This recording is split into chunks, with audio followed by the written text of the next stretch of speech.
Fadou Dugutigi dɔgɔcɛ bon ale y'a kɛ dugutigi yɛrɛ bɛ baarakɛyɔrɔ la a ma se ka kɛnɛ sɔrɔ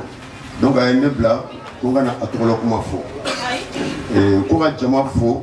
ka jama tanto ka jama bisimila an bɛ mɔgɔ min ka kɛnɛ kan bi o ye Fadime sanuya tɔn an b'o de ka kɛnɛ kan u ka baara ye mun ye u ka hakilina ye mun ye an ka ba nin bɛ filɛ nin ye ka sanuya ka arabo parce que ban b'a fɛ ka gɛrɛ donc sanuya Fadime tɔn mɔgɔw k'o fara association wɛrɛw kan donc an hakilina ye min ye c'est pour que ka ba ni robɔ ka a lakana quoi donc o bɛ kɛ ɲadi donc sisan an bɛɛ de bɛ an hakiliw fara ɲɔgɔn kan ka an ka jatew fara ɲɔgɔn kan pour que ba nin bɛ se ka labɔ cogo min k'a lakana a n'a ji kɔnɔfɛnw ni kungokɔnɔfɛnw bɛɛ ka bɛɛ lakana donc association in ka baara kunba ye nin de ye ko ka jama bisimila ala suga o sago. Ne ye Daraki national ka représentant ye ni Daraki national ɲɛmɔgɔ dankan ye Mali bɛɛ Daraki baarakɛlaw ka ɲɛmɔgɔ filanan ye n tɔgɔ ye Abdoulaye Jakite. An nana ka na Fadime sanuya tɔn ka wele lamɛn a diyara an yɛrɛw ye kosɛbɛ kosɛbɛ sabu Fadime sanuya tɔn o ye an wele min na a diyara an ye an wele kun tɛ baasi ye Fadime bɛɛ ko Fadime tiɲɛna a bɛ dilan cogo di jama de b'a dilan association fɔlɔfɔlɔ min ye Fadime sanuya tɔn Fadime dilanni ko kuma fɔ hali n'a sɔrɔla association dɔ y'a daminɛ an kɔni t'o dɔn mais min y'an wele o ye Fadime sanuya tɔn an b'a dɔn k'a fɔ Fadime sanuya tɔn u sera o u ma se o u kɔni u ye jama wele a la u fana ka weleli in tɛ dɔwɛrɛ ye dɛ u bɛ ka mɔgɔw wele de maa o maa bɛ yen n'e bɛ se ka dɔ kɛ Fadime sanuyali la i ka na anw yɛrɛ Daraki baarakɛlaw anw nɔ bɛ a tiɲɛni na sabu u ko anw fana nɔ b'a tiɲɛni na n'i nɔ bɛ fɛn min tiɲɛni na n'i ko k'i b'a dilan o ye hɛrɛ ye o ye an nakun dɔ ye filanan ye min ye an nana sɔrɔ fana an partenaire minnu bɛ baara kɛ n'o ye sanfɛ mɔgɔw ye an tɛna se k'an da don société bɛɛ la k'o tɔgɔ fɔ mais Jacques Gold bɛ yan o fana ko ko u b'an dɛmɛ an ka baara kɛ ɲɔgɔn fɛ a ye tɛgɛrɛ fɔ Jacques Gold ye sabanan ye min ye an nana Fadugukaw yɛrɛ fana sɔrɔ n'o ye Fadugu dugutigilakaw ye an y'a f'u ɲɛna k'a fɔ Fadime k'a daminɛ Faraba ka taa bila Jalafara a bɛɛ girinnen don mais ni dɔ m'a daminɛ jɔn bɛna daminɛ donc an b'a fɛ dɔ k'a daminɛ association fɛn o fɛn bɛ yen n'olu mago de bɛ faso dilanni na k'olu ye faso de ɲuman ye bɛɛ ka wuli an ka Fadime an k'a bɔ ji ɲuman ka na Fadime kɔnɔ kɛɲɛbagaw ka ji ɲuman sɔrɔ jɛgɛw ka na bɛɛ ka lafiya mais an bɛ kangari fana da mɔgɔw ye k'a yira k'a fɔ Fadime sababu min ye Fadime girin an b'a sababu fɔ dɛ an b'a sababu fɔ an kɔni y'a daminɛ n'o ye Daraki baarakɛlaw ye n'o ye Fadime sanuya tɔn ye olu kɔni y'a bɔli daminɛ mais sababu min y'a girin an b'o fana fɔ fana a sababu fɔlɔ o ye karasɛri ye mais an yɛrɛ ni karasɛri tigiw an bɛɛ ye mɔgɔ kelenw de an bɛɛ ye baarakɛla kelenw de baara yɔrɔ min ka ɲi an b'o kɛ baara yɔrɔ min man ɲi an b'o bɔ a la o ye anw ni karasɛri tigiw ni ɲɔgɔn cɛ an b'o fɔ an ni ɲɔgɔn cɛ o bɛ dilan chinois olu ye yiriw bɔ ka ba geren o tɛ anw ye parce que i ka jamana tɛ jamana min i mago t'a dilanko ɲuman na sinon chinois baara bɛ kɛ ka sɔrɔ i ma tiɲɛni kɛ o baarakɛbaga ɲumanw bɛ yen u bɛ baara kɛ k'a ban u tɛ tiɲɛni kɛ u tɛ ba geren u tɛ ji nɔgɔ jigin ba kɔnɔ Jacques Gold b'o la a ye tɛgɛrɛ fɔ o ye Fadime gerenni ka ji nɔgɔ Daraki baarakɛlaw b'a la an yɛrɛ Daraki baarakɛla ye ni mɔgɔ ni min sɔn fɔ i tɛ se ka mɔgɔ wɛrɛ t'a fɔ anw yɛrɛ b'a la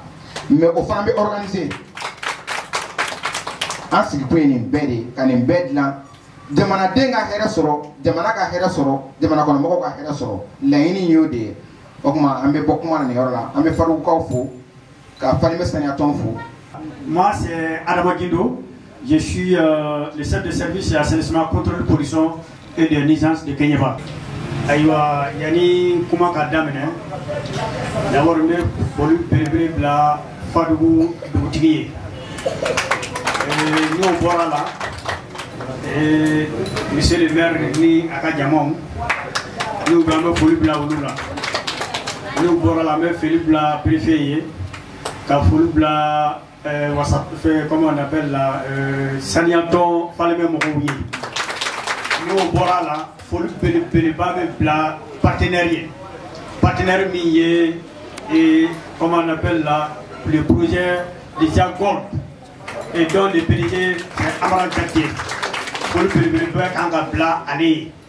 parce que bi ni ye jateta pareil ngom chebe pareil na projet mo kacha bon ni dum flani ni ye ambe ka barade et sanato mo nanaka ambe de deme bon ni ala ya ke hakina nyima sorola ka fo bain tiena ambe se ka bain konona boto ko naka lakana donc ni ye hakina nyuma di. D'abord, ante jigi mogosila, ambe munu ke pour flo ye miye, en munu sigilembe ba kerefe, ani en munu yoroka jangulu la doni, en bede be franyoka. Baray, be bado, ni ko afoko ka dabla, woko nwe kuma ready, be bado, ni ko ka dabla we koirei. Mais avec organisé tout dit, avec label tout dit. Donc moi je pense que on est sans forme de dire qu'au Jateta, Barenka organisé. Kapsani, donc de Kanam ou Guirini. Et bien à mon Guirini, va gagner un boy, et nous secrétaire. Et bien si vous baissez vous là. Donc je pense que vous voyez trop bas dit. Anima est mis à organiser. N'a organisé là, Batena tient, Bara de continuer. Donc ça c'est une proposition. Maintenant, pour du coup,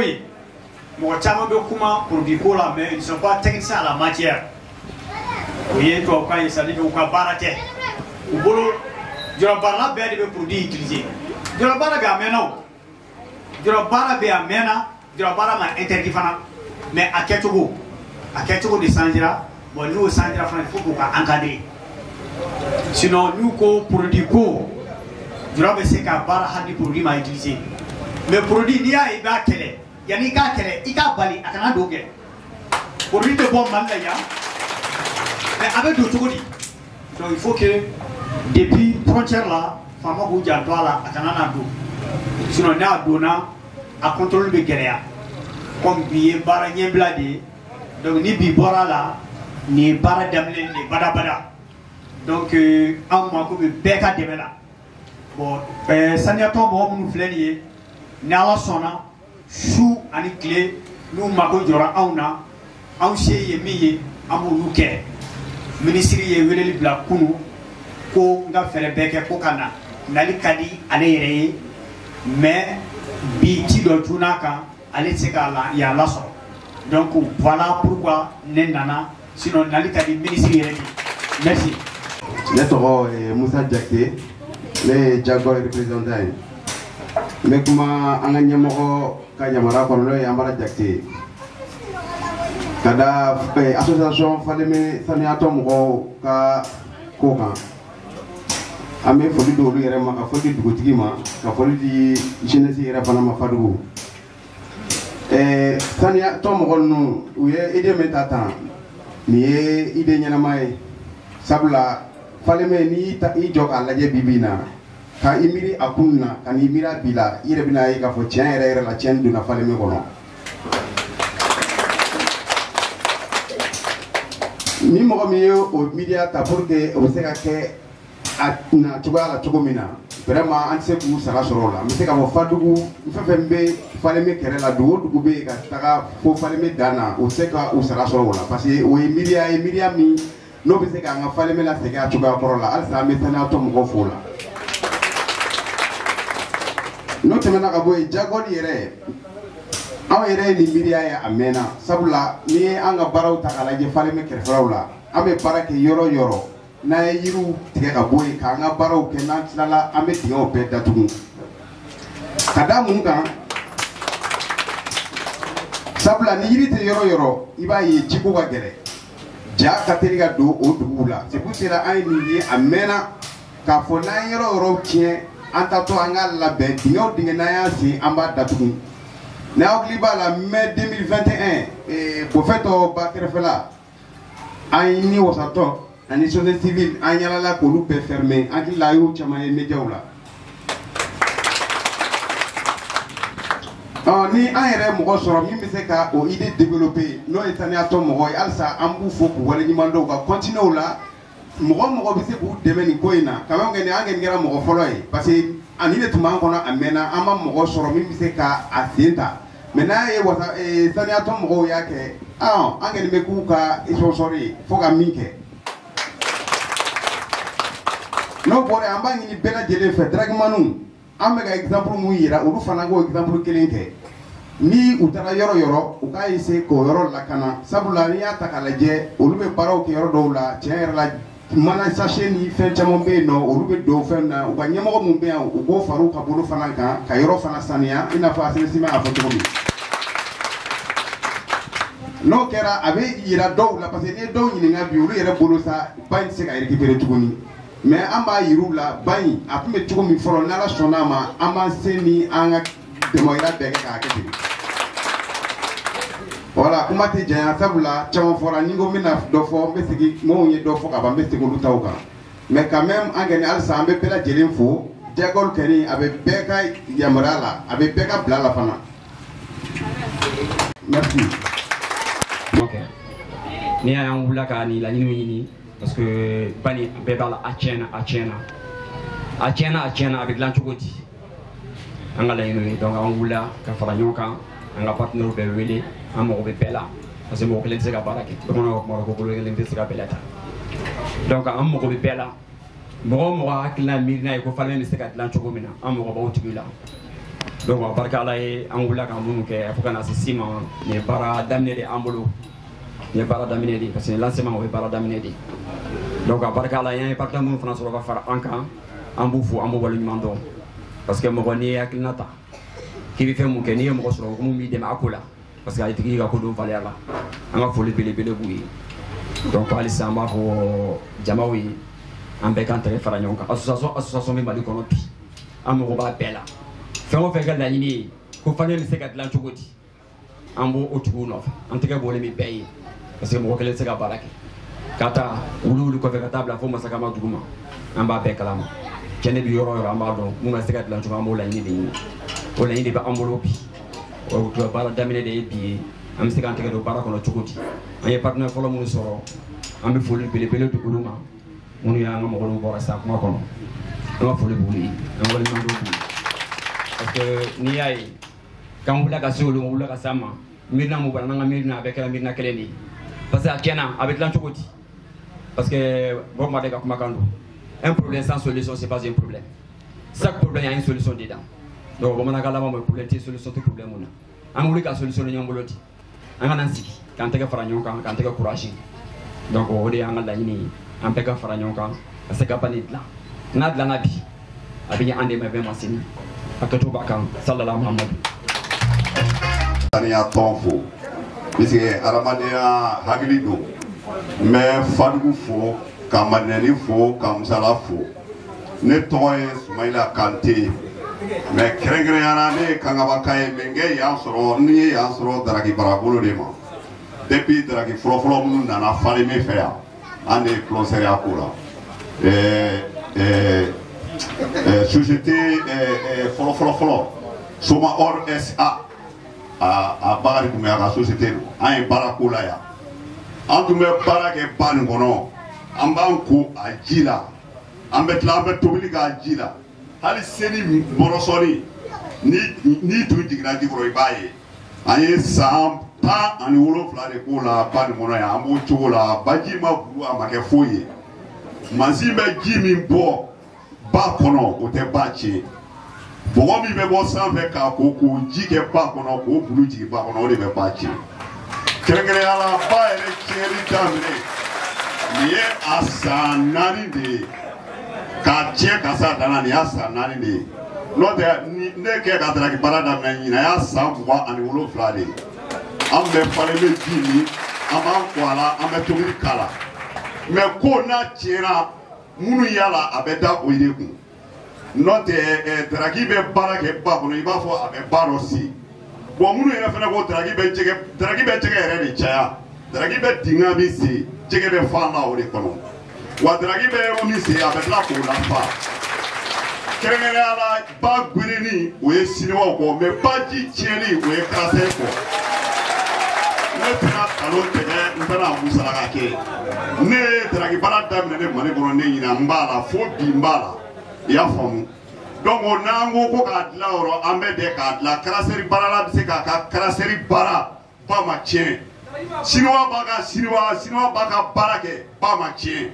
mais n'an y'a fɔ k'a dilan i komi Falemɛ saniya tɔn y'a laɲini cogo min na bɛɛ kɛ fara ɲɔgɔn kan ka bɛɛ place yirila nin bɛɛ b'a harijɛgɛ sɔrɔ Falemɛ nin kɔnɔ ka Falemɛ to a nɔrɔ an nana ka Falemɛ to yan de donc n'an ko k'an bɛ Falemɛ tiɲɛ Falemɛ minnu sigilen Falemɛ da la o b'a ka di ne yɛrɛ min filɛ nin ne nana daraki baara la n ye n t'o la Musala n ye yiriforo da ye nemuruju 1000 ni kɔ kan ka sɔrɔ ne bolo mais baji yɛrɛ tiɲɛli ye min faga la san 2 nin kɔnɔ a bɛ ju 200 bɔ tilema fɛ ni tilema sera yɔrɔ dɔ an tɛ se ka sɔli kɛ ba la n'i ye baji kɛ yiri min kɔrɔ dɔrɔn o denni bɛ sa o sababu ye ji buruli ye k'a dama tɛmɛ donc nin tɔn ni a diyara ne ye u yɛrɛ ye tɔn nin dilan k'a fɔ k'u ye ne kɛ u ka conseiller ko caman bɛ yen n'u nana n'u y'a fɔ n ye a k'an ka taa cogo min n b'o ɲɛf'u ɲɛna donc ne bɛ min fɔ k'a la a y'a kuma ka bɛɛ kɛ fara ɲɔgɔn kan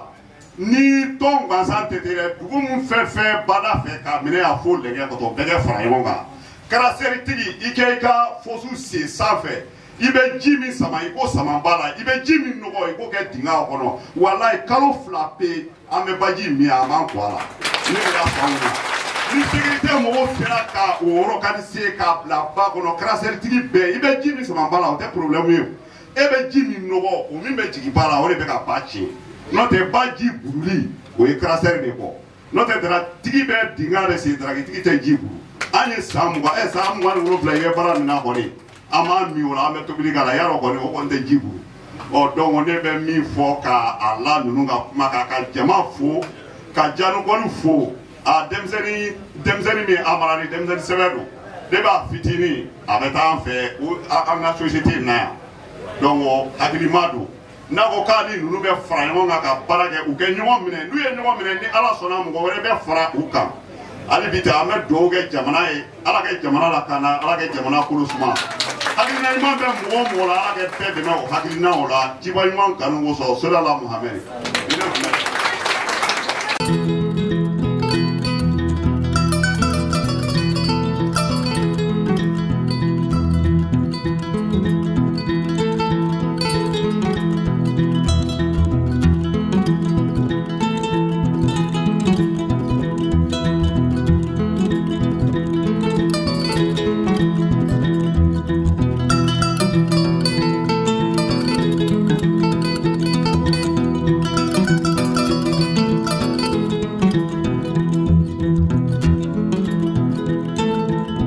Donc je me présente Sangare Alaï, le président de l'association Falemɛ Saniya Tɔn, n tɔgɔ Alaï Sangare, Falemɛ Saniya Tɔn président. Bon lajɛrɛ min ka boli mun kan an ka Falemɛ filɛ Falemɛ bi an bɛɛ maliyɛn an bɛɛ sigiɲɔgɔn bɛnna yɔrɔ an yɛrɛ sigiyɔrɔ bɛnna Kɛɲɛba mara ma an nana sanu bɔ de la Mali kɔnɔ. Falemɛ na an nana sɔrɔ Falemɛ bi an mɛnna mais Falemɛ bi an y'a ye bɛɛ baara kɛ cogo bolo Falemɛ tiɲɛna mais a tiɲɛna cogo di a tiɲɛna an bɛɛ sen kan mais a bɛ dilan cogo di Falemɛ Saniya Tɔn laɲini o de ye donc an wulila ka hakilinaw fara ɲɔgɔn kan depuis a ka ca ni san 3 san 4 an bɛ baara in na. An nana an y'an ka agrément sɔrɔ il y a 1 an et demi de cela an ka laɲini o ma donna partenaire bɛɛ kɔnɔ an ka se ka ɲɔgɔn dɛmɛ Falemɛ bɛ se ka sauver cogo di Falemɛ bɛ se ka dilan cogo di parce qu'il y a pas un problème sans solution Bob Marley a dit problème ni solution t'as problème donc il y a pas un problème sans solution donc an bɛ ka solution ɲini a bɛ dilan cogo di o solution de an ka Falemɛ Saniya Tɔn laɲini bolo bi Falemɛ bɛ se ka dilan cogo di bon ban lakanani an b'a la an bɛ baara la a bɛ se ka ban dilan n'a dilanna waati min na lakanali bɛ na a dilanni la lakana a bɛ ɲɔgɔn bolo kan parce que bi an kelen tɛ se ka lakana an ka se ka dilan parce que an mago bɛ bɛɛ de la fɛn o fɛn bɛ ko Falemɛ ni hamina la bi fɛn o fɛn Falemɛ Saniya Tɔn Falemɛ jɔyɔrɔ la bi an mago bɛɛ la bi an bɛɛ bɛ ka jɛ ka dilan ɲɔgɔn bolo o dugutigilaw b'a la environnement b'a la chef de village bala tomoloma bala am be de ka je ka la ñom bolo bi rek barakala am be de ka fra ñom ka la ñom bolo parce que bolo kele ngel siga be ta bamuno ya fo jugum do nga la ñini mo falen bi siga la jugudi anga xamna ko de bi nay falme la am siga tanga jugudi o be la ñini fana be la ko fi bo falme ci na am be siga a ci na am be siga parce que am be maliko na am be sanu barakala